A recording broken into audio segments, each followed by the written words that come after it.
This quick guide will teach you how to cancel a Microsoft Azure subscription. Whether you're looking to stop a service you no longer need or simply want to avoid additional charges, I'm here to guide you through the process step by step. Canceling an Azure subscription is straightforward, but it's important to proceed carefully to ensure everything is handled correctly. First, you'll need to log into the Azure portal. Once you're in, the next step is to locate the section where your subscriptions are listed.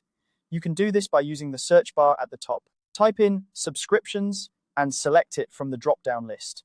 This will bring up a page displaying all the subscriptions associated with your account. Now, you'll need to identify the specific subscription you wish to cancel.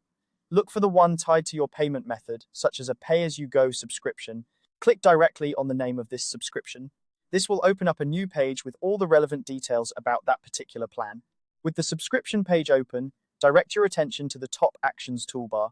You'll see several options here, but the one we're interested in is the Cancel Subscription button. Clicking on this is what initiates the cancellation process. After clicking Cancel Subscription, you'll be prompted to choose a reason for your cancellation. This step is a standard procedure and helps Microsoft understand why users opt to cancel their services. Select the reason that best matches your situation from the provided list.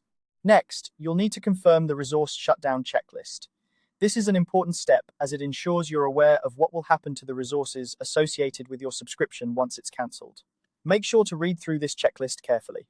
It's crucial to understand that cancelling the subscription will shut down and deallocate any resources tied to it. Once you've reviewed the checklist and are confident in your decision, submit your cancellation request. This action will officially start the cancellation process. You should receive a confirmation message indicating that your request has been submitted successfully. And that's it. You've now learned how to cancel a Microsoft Azure subscription. Remember, even after cancellation, your subscription will remain in a disabled state for 30 days.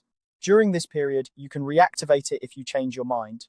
However, after 30 days, the subscription, along with its associated resources, will be permanently deleted. Thanks for watching this tutorial. If you found it helpful, consider subscribing for more guides like this. See you in the next video.